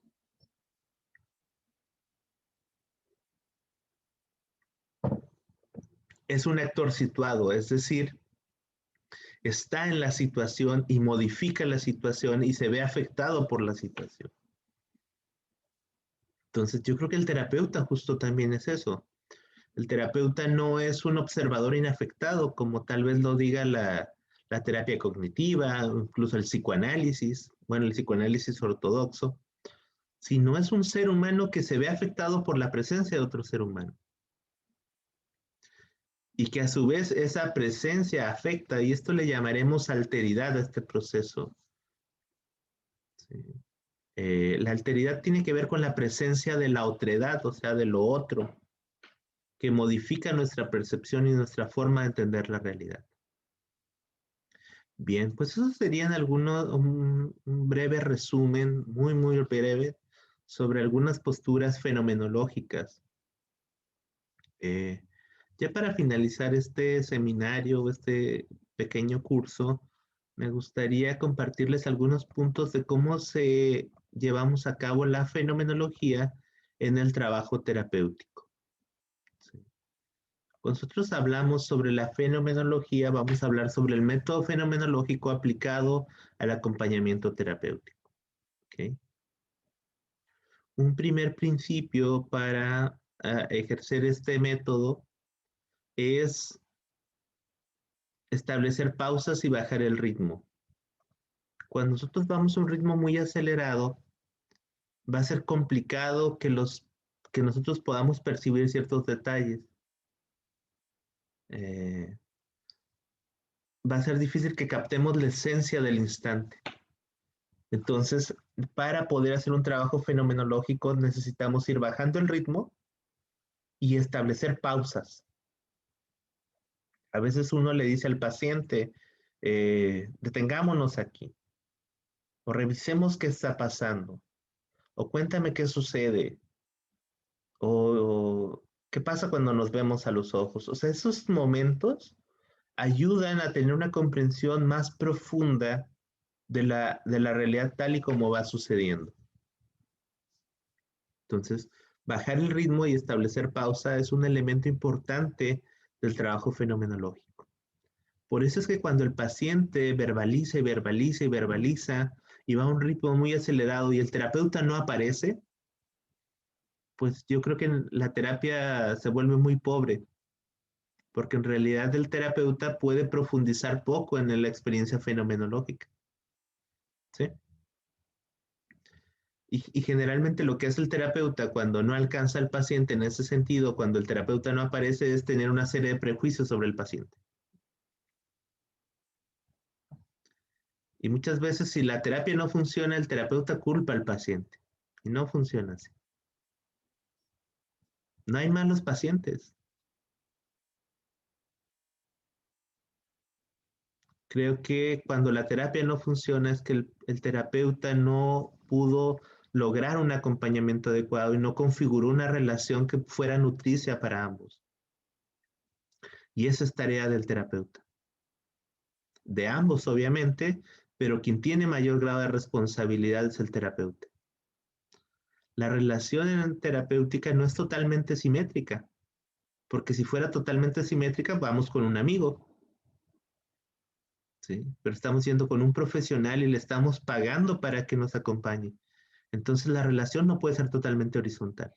Habrá momentos donde haya horizontalidad y será importante que haya esta horizontalidad. Pero la relación terapéutica no es una relación filial o amistosa. Entonces necesita haber asimetría o diferencia entre el terapeuta y el paciente. ¿Ok? Bien. Entonces no culpen a sus pacientes si la terapia no va bien. No es culpa de ellos. Atención focalizada es otro elemento importante del método fenomenológico aplicado a la terapia. Es decir, yo necesito poner atención a algo. Y ahí es importante este concepto del noema, porque la atención focalizada va a ir de lo que hay en mi conciencia. Yo no puedo identificar algo que no conozco.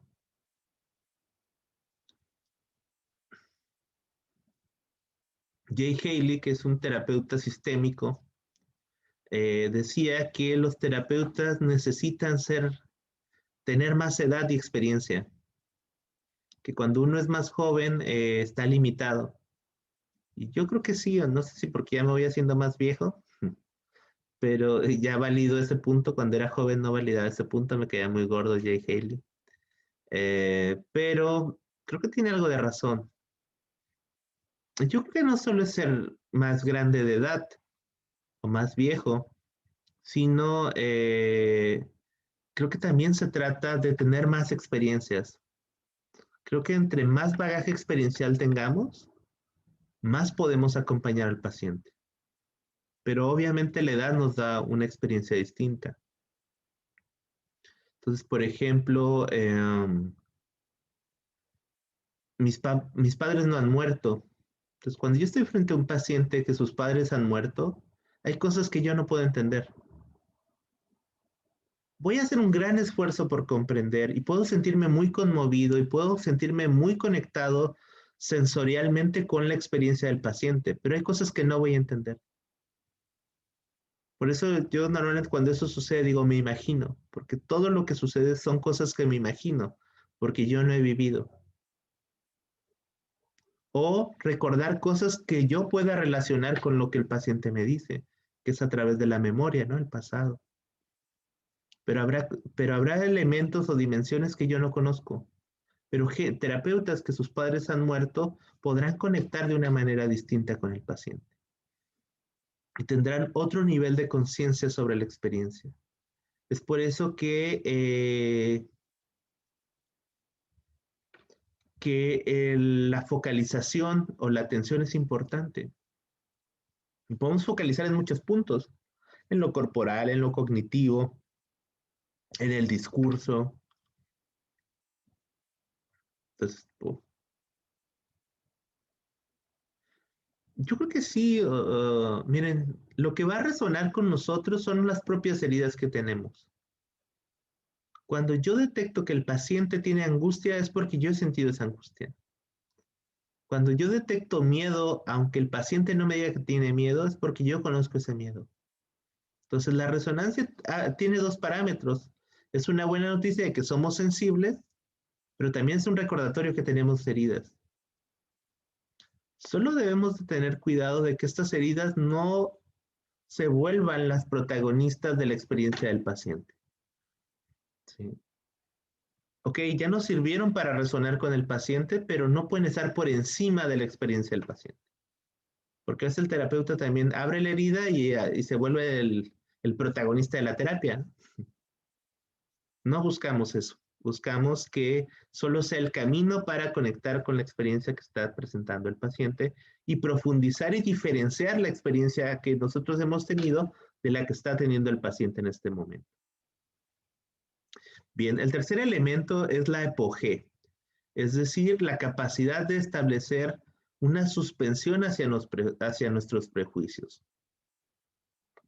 Nosotros tenemos un prejuicio, nos ayuda a comprender la realidad, pero no es la realidad a priori, sino es solamente una aproximación o una idea que tenemos acerca de la realidad y de la cual podemos estar muy errados.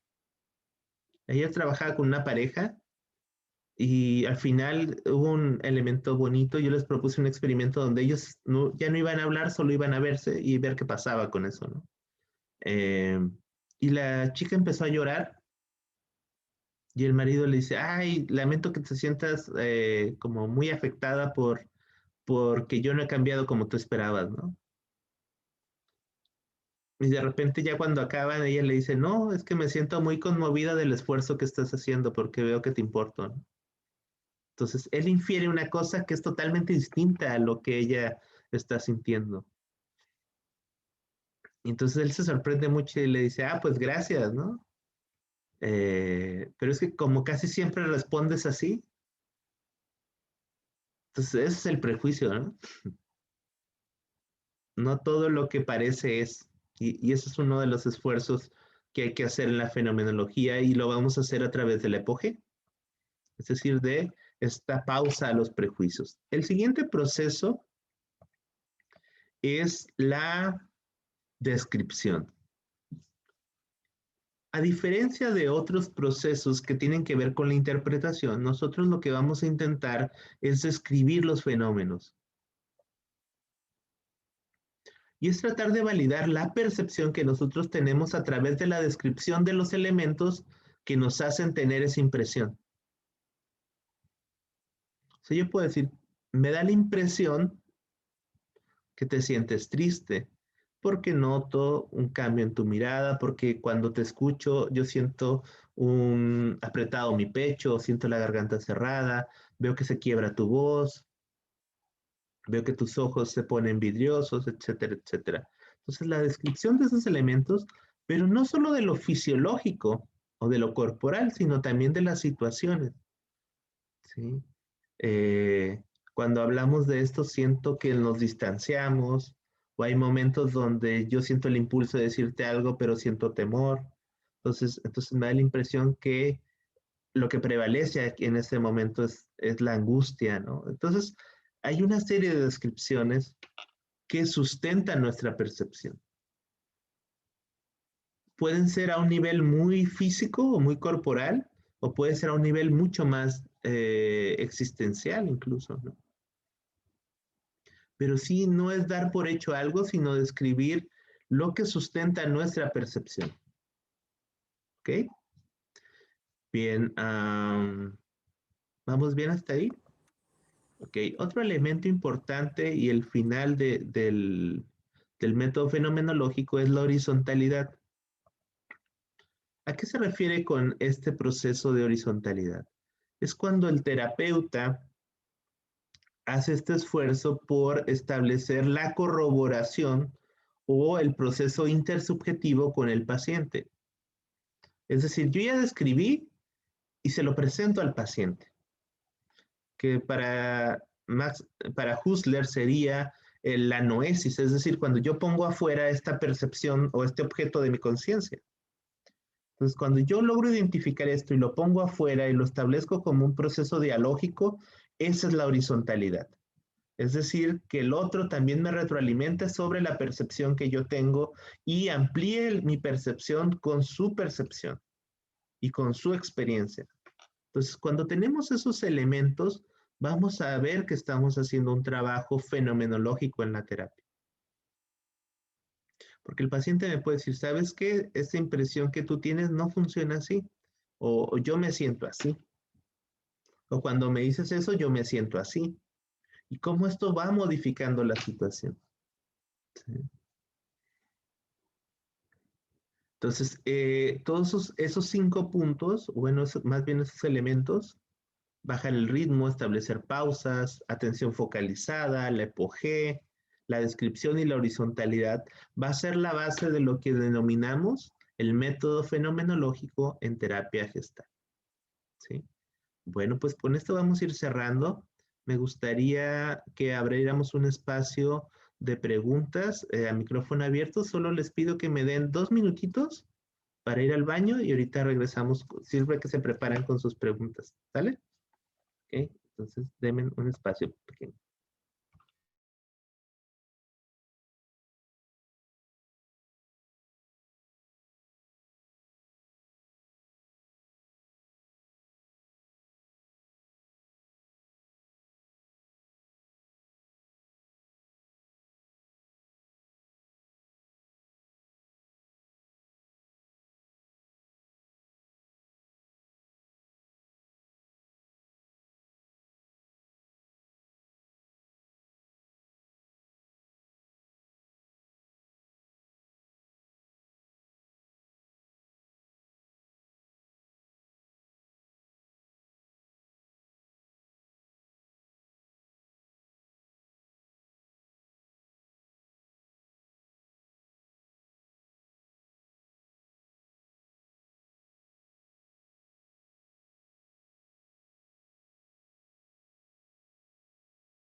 Ok, muy bien, pues ya estoy de vuelta. Entonces, con esto iríamos cerrando esta charla que hemos tenido el día de hoy y les voy a pedir que si tienen dudas sobre lo que hemos trabajado, pues lo pueden hacer, pueden abrir levanten su mano, ahí hay una opción para poner una manita digital y pueden hacer sus preguntas y con eso vayamos concluyendo.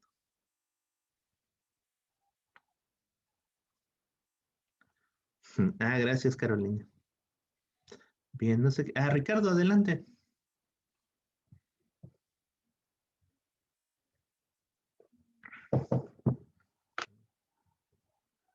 Bueno, no me pone. Ahí está. Te Bueno, escuchamos. hola Francisco. Hola, ¿qué Eh, tal? es bastante interesante escuchar toda esa parte de la fenomenología y me hace recordar algo que acabo de leer exactamente como hace 2 días, del sistémico, que es el doble vínculo. Ujú, Esta incapacidad de poder hablar sobre la contradicción y el castigo, ujú. o esta incapacidad de poder hablar sobre la relación Sí, es la entre... teoría de Gregory Bateson, ¿no? Sí, pero me Ujú, hace recordar esto porque mm, en el espacio terapéutico, una parte importante de este proceso es el poder hablar sobre la misma relación. Alguien le dice metaposición, ajá, porque las personas estamos acostumbrados, así lo diré así, desde la familia, a no poder mencionar ni esas contradicciones, ni ese vínculo con la cual nos relacionamos con el mundo. El claro. terapeuta abre un espacio para que, ahora sí que también se vuelve crítico la persona sobre esto que está pasando entre los dos. Al menos en mi experiencia personal he estado con 3 terapeutas que me tacharon de distintas maneras, como desde alcohólico hasta distintas razones, en donde yo toda mi perspectiva fue eliminada y fue tachada y fue como quitada de en medio para ponerla del terapeuta. Claro. Afortunadamente ya tengo un nuevo terapeuta y te da esa posibilidad de la apertura de decir, oye, ¿qué onda? ¿Esto parece o no? Y creo que tiene que ver mucho en esa parte de lo fenomenológico, que es permitir que la relación fluya también desde el paciente, no solo desde el terapeuta. Claro. Y Validar ese punto. Ujú. sí, exacto. Y creo que es solo esa de mi parte. Fue lo que me Ah, hizo recordar. ok, muchas gracias, Ricardo. Bien, ¿alguien más?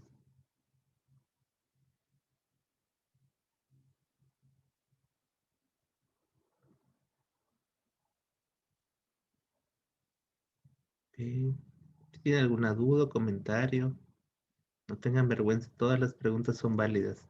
Eh, María Guadalupe, adelante. Hola Paco y todos, buenos días. Hola, ¿cómo estás? Yo bien contenta de haberme reencontrado contigo por este medio. Creo que he tenido muchos días de mucho aprendizaje y cerrar con esta con este seminario sobre fenomenología me ha hecho como mucho sentido en varias cosas pues que habíamos visto en pues en el diplomado de terapia gestal relacional y ya pues creo que son 5 años después, pues actualizándome o pues desempolvándome porque la verdad no lo he practicado así tal cual, pero creo que ya después de estas vacaciones que voy a tomar, voy a regresar y ahí tengo un libro muy bueno que de hecho tú lo escribiste y, y pues a enfocarme en esa parte de ser bien cuidadosa en la fenomenología, porque creo que sí, a mí como paciente fue un poquito lo que pudiera haber tenido las fallas anteriores, ¿no? El, el no el, el dar por sentado ciertas cosas por esta relación de que nos conocíamos mucho o se perdía entre la amistad y el alumno y el paciente, entonces sí ser como más cuidadoso en ese sentido de no dar por sentado cosas. Muy bien. Bueno, ¿algo más, Lupita? Pues bien, todo ¿no? Solo eso y esperar una fecha para el próximo año en terapia de adicciones porque creo que va a ser mi nuevo proyecto. Ok, yo te aviso cuando tengamos algo de eso. Muy bien. Igual ahí Gracias. estoy al pendiente. Bien, Gracias. gracias. Igual ahorita, antes de que finalicemos, les voy a mencionar algunos cursos o proyectos que tenemos este año, por si les interesa participar. Bien, ¿alguien más quiere hacer algún comentario o duda? Ujú.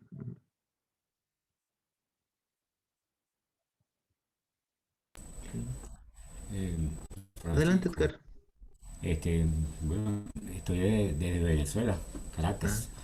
Bien, mira, una pregunta. Cuando uno está frente al paciente, soy estudiante de gestal, ok. ¿sí? Cuando uno está frente al paciente eh, y uno logra poner en hipoge eh, un prejuicio, aún así no puede haber una transferencia entre el paciente y el terapeuta. Pues obviamente, o sea, a nosotros no, bueno, por lo menos a mí no me gusta emplear el concepto de transferencia porque eso pertenece más al psicoanálisis, Ok, pero creo que sí hay una afectación, ¿no? Es esto que le llamamos alteridad, creo que sería un concepto más adecuado a la premisa filosófica o a los conceptos que nosotros utilizamos, es decir, la afectación que hay en este ok, proceso, ¿no? Entonces sí, obviamente lo va a haber, ok. pero Aunque uno, porque justo esto que llamamos transferencia tiene que ver con el noema. Lo que aparece en tu conciencia va a ser un punto relevante. Lo que sí, procuramos es que no prevalezca nuestro punto de vista sobre la experiencia presente. Es decir, que el terapeuta se vaya en confluencia con su historia de vida de allá afuera correcto. y desatienda la experiencia presente. Eso es lo que sí evitaremos que suceda. O sea, que el terapeuta vaya a su asunto inconcluso o situación inacabada y se quede ahí y abandone la relación. Muy bien, gracias, ¿Ok? Francisco. No, gracias a ti. Gracias. ¿Alguien más? Ok, creo que Sonia quiere, pero ahí está batallando con el micrófono. Ok. Igual si quieres la puedes poner por el chat, como quieres. ¿Puedo hacer una pregunta? Ah, adelante. Me quedó la duda, entonces, ¿cómo trabajar con el pasado y el futuro con la persona, con el paciente? Y en todo caso también con la relación, ¿cómo hacerlo? ¿Alguna recomendación? Pues es una pregunta muy amplia, ¿no? Y compleja, pero creo que, miren, cuando trabajamos con la sensación nos va a llevar hacia el pasado y hacia el futuro, ¿no?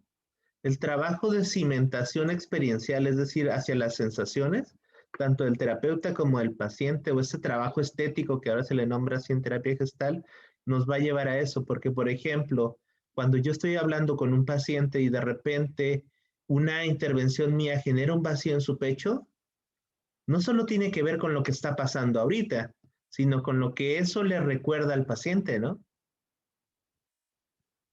O bien, cuando yo me aproximo de alguna manera, no solo tiene que ver con lo que veo, sino con lo que me imagino del paciente, que todavía no sé, pero me imagino. Yo, por ejemplo, le digo a los pacientes, me imagino que te resulta muy difícil hablarme de esto.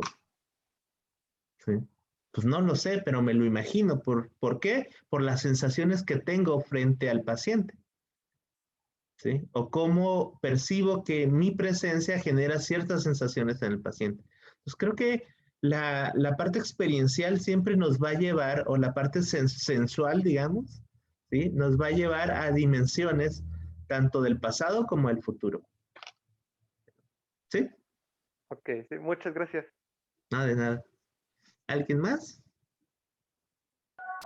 Ahora sí ya pudo Sonia. Yo puedo, Sí, adelante. sí, hola, buen día. Oye, mira, lo que pasa es que con toda la teoría que estamos viendo hoy, pues yo como que la familiaricé con algo que me pasó en terapia. Cuando el paciente ya te está hablando de la experiencia y estás llegando a ese momento que querías llegar, porque estás notando ya en su expresión corporal, su angustia, su mirada, notarlo. Pero algo sucede que hoy aprendí que necesito cerrar y preguntar exactamente qué está sintiendo para no dejarlo abiertamente como lo mencionabas, ¿no? Y nos quedemos en contenido. Sí. Digo, para mí esto que acabas de mencionar es bien clave, porque también se me quedó que no hay paciente malo, sino terapeuta. Si yo como terapeuta no hago que cierre el paciente, pues nada más se quedó en información, pero no en toma de conciencia, ¿no? Sí, yo creo que estaría muy limitado. Por eso uno de los pasos importantes del método fenomenológico en la terapia es la horizontalidad. ¿Sí? Es decir, yo no me puedo quedar con mi perspectiva como terapeuta sin haber corroborado eso con el paciente. Ponerlo en la experiencia con el paciente es la base para poder establecer una comprensión del fenómeno. ¿Sí? Bueno, gracias. Sí. Muchas gracias, Francisco.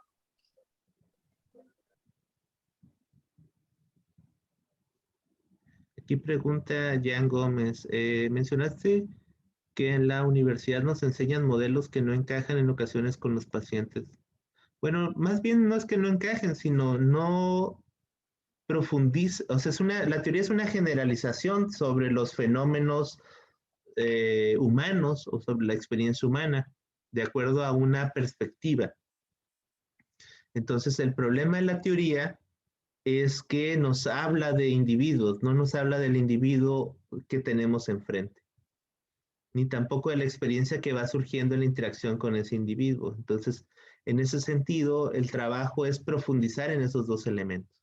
Porque incluso si hubiera una teoría de cada uno de nosotros, pues tal vez ya no somos igual que hace 10 años, ¿no? O sea, si yo, por ejemplo, como terapeuta me llegara un expediente de ustedes donde hay una teoría de por qué funcionan, de cómo funcionan, muchas cosas ya no tendrían sentido, porque ya ustedes no son así, ¿correcto? Entonces, imagínense, si una teoría personal pierde validez con la experiencia actual, pues imagínense una teoría generalizada de un montón de individuos. Entonces, yo, por ejemplo, a veces digo, cuando presento mis libros, pues hay libros que a mí me gustaron como me quedaron, pero ya no pienso como en ese libro, ¿no? O sea, he cambiado mi forma de entender la terapia, de ver las cosas, y digo, no es que sea un mal libro, solo ya no pienso de esa manera. Por eso a veces es bueno escribir, porque nos damos cuenta que vamos evolucionando y que vamos cambiando. Entonces, yo creo que las teorías son eso, teorías, pero no es la realidad. Es una descripción de un momento de la realidad.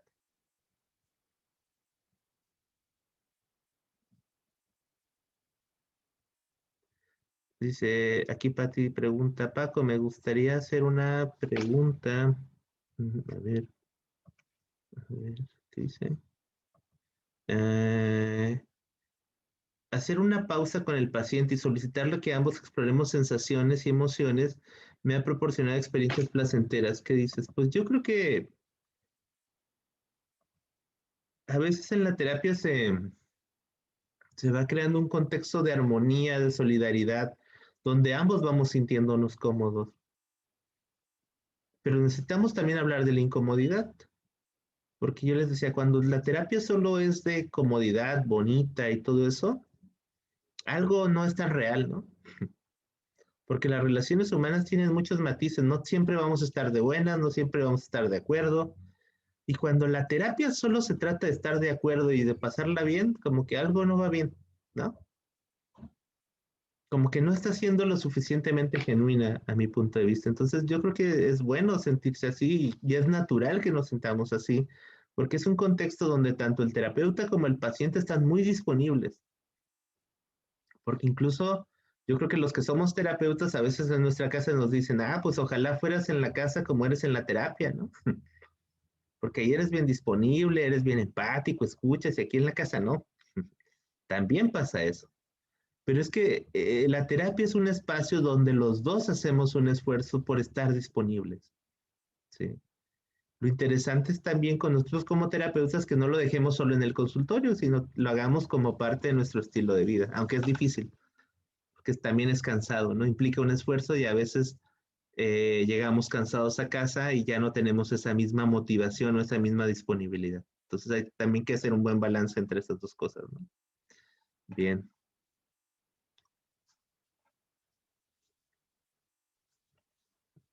Sí, yo creo que el contexto, o sea, la terapia gestal su método es el método contextual, porque muchas cosas afuera las podemos hacer y suceder una cosa, pero en la terapia vamos explorando que cuando hay disponibilidad y presencia de la otra persona, se pueden vivir cosas muy diferentes a las que hemos sentido en el pasado.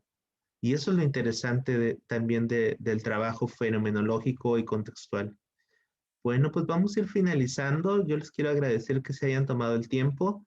Les comparto que tenemos varios cursos. Tenemos un curso el 17 de abril sobre terapia, no, son intervenciones asistidas con perros. Son intervenciones psicoeducativas, intervenciones terapéuticas y lo va a dar una psicóloga de España que se llama Eva Dengra.